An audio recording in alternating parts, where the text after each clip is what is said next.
प्रिय बिनु देह नदी बिनु बारी, तैसी अनाथ पुरुष बिन नारी।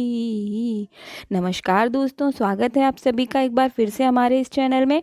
आज हम बात करेंगे पति पत्नी के रिश्ते को आप कैसे खूबसूरत बना सकती हैं, कैसे अपने पति के दिल की रानी बन सकती है। साथ ही जानेंगे कुछ खास बातें जो आपके इस रिश्ते में चार चांद लगा देगी।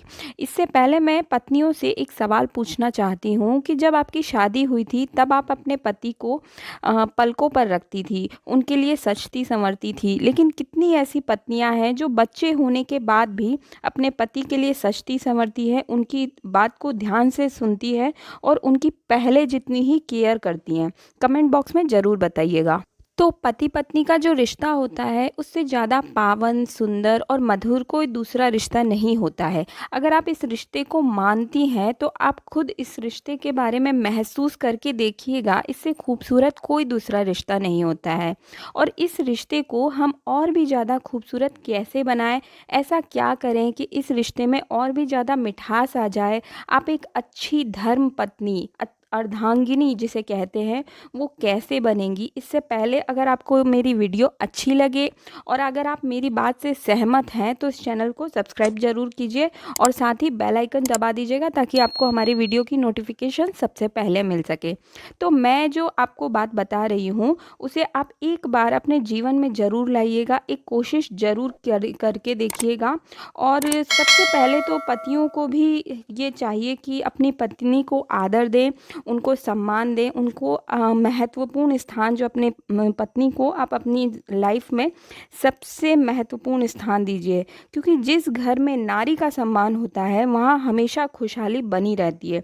तो पतियों को तो हमेशा पत्नियों की आदर व्यवहार करना ही चाहिए, लेकिन मैं आज बात कर रही हूँ कि अच्छी पत्नी बनने के लिए आप कौन सी एक खास चीज़ है जो अपने जीवन में लाएं।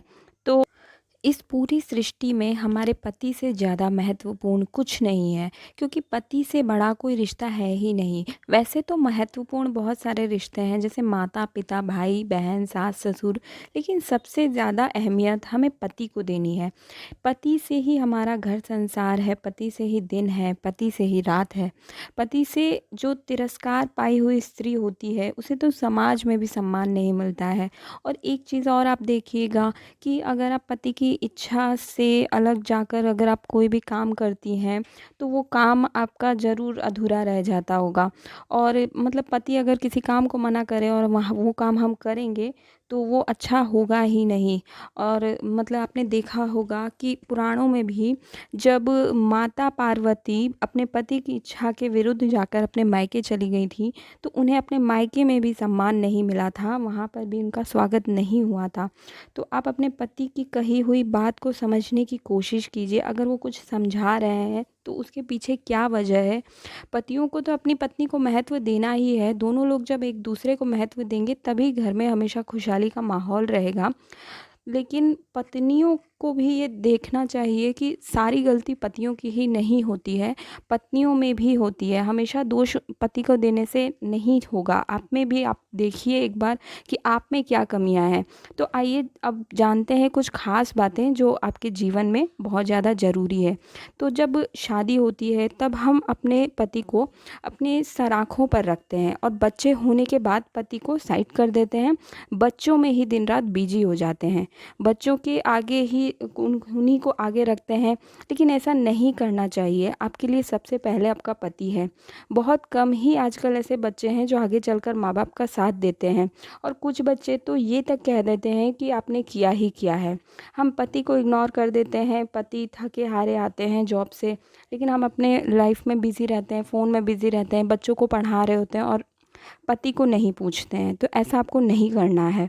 हमेशा अपने पति के लिए समर्पित रहिए। जैसे कि जब वो ऑफिस जा रहे हों या ड्यूटी जा रहे हों तो उन्हें सी ऑफ करने के लिए आप जाइए, उन्हें मतलब आपको बाय करके आना है। अगर आप उस समय कुछ काम कर रहे हैं तो कुछ देर के लिए उस काम को रोक दीजिए, इससे उनको भी अच्छा लगेगा। आप अपने बच्चों को पूरा समय दीजिए, उसके बाद जब आपके हस्बैंड ड्यूटी चले जाए उसके बाद अपने बच्चों को पूरा समय दीजिए।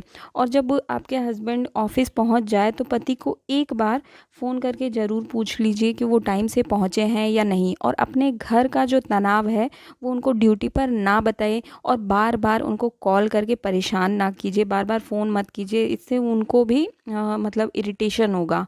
तो आप ऐसा मत कीजिए। और जब वो ड्यूटी से आए तो उनके लिए कुछ स्पेशल आप लंच बना लीजिए, जो उनका पसंदीदा हो, जो उनको फेवरेट हो वो बना दीजिए, उनके लिए रेडी हो जाइए, सज संवर के तैयार रहिए। और उनसे एक बार बैठ के ज़रूर पूछिए कि आज का आपका दिन कैसा निकला। जब शाम को वो कहीं से बाहर से आएँ तो उनके लिए चाय पानी दीजिए। अगर उस समय आप कुछ काम कर रही हैं तो उसको तुरंत वहीं रोक दीजिए, सबसे पहले चाय पानी लेकर जाइए और बैठिए उनके पास 2 मिनट और उनको समय दीजिए। अगर आप उस समय फ़ोन पे बात कर रही हैं तो उस फ़ोन को भी उस समय रख दीजिए और उनको टाइम दीजिए। अगर आप किसी बात से आप में नाराज़गी है अपने पति को लेकर, तो वो नाराज़गी आप खाने के समय मत दिखाइए। आप लोग कोशिश कीजिए कि अपने पति के साथ ही बैठकर खाना खाएँ। खाने के टाइम पे ये नहीं कि थाली को फेंक के दे दिया और ऐसे ही खाना दे दिया कि खा लीजिए। अच्छे से उनको खाना परोसिए, उनको खिलाइए। और अब सबसे ज़रूरी बात जो कि आप ध्यान से सुनें, ये आपके रिश्ते में एकदम मजबूती ला देगा। इसे आप ज़रूर अपने जीवन शैली में उतारें। आप खुद महसूस करेंगी कि धीरे-धीरे आपका रिश्ता कितना मजबूत होता जा रहा है।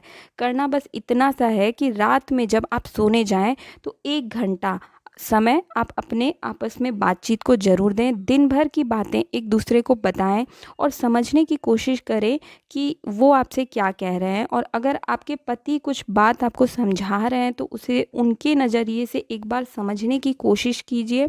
और अपनी भी दिन भर की जो बातें हैं आप उन्हें बताइए कि आज ये बात हुई, ये ऐसे हुआ, वो हुआ। आप रात के समय में एकदम शांत होकर इस बात को बात कीजिए। आपस में जो बातचीत होगी, क्योंकि बात से ही बात बनती है। तो ये थी पति पत्नी के रिश्ते को लेकर छोटी सी एक बात जो कि मैं आपसे शेयर करना चाह रही थी। तो अगर आपको मेरी वीडियो अच्छी लगे हैं तो आप इस बात को ज़रूर ज़्यादा से ज़्यादा लोगों तक शेयर करें ताकि औरों के भी रिश्तों में सुधार आ सके। मिलते हैं अगले वीडियो में। नमस्कार।